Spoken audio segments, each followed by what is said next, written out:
Hello, namaste, welcome back. Thank you so much for joining me today.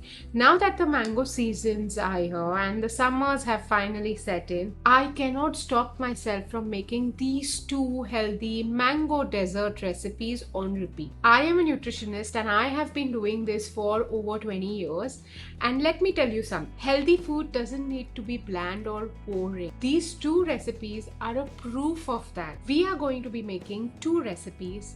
One is a mango chia pudding and no bake mango cheesecake. It looks like very fancy, but trust me, it only took 15 minutes to assemble.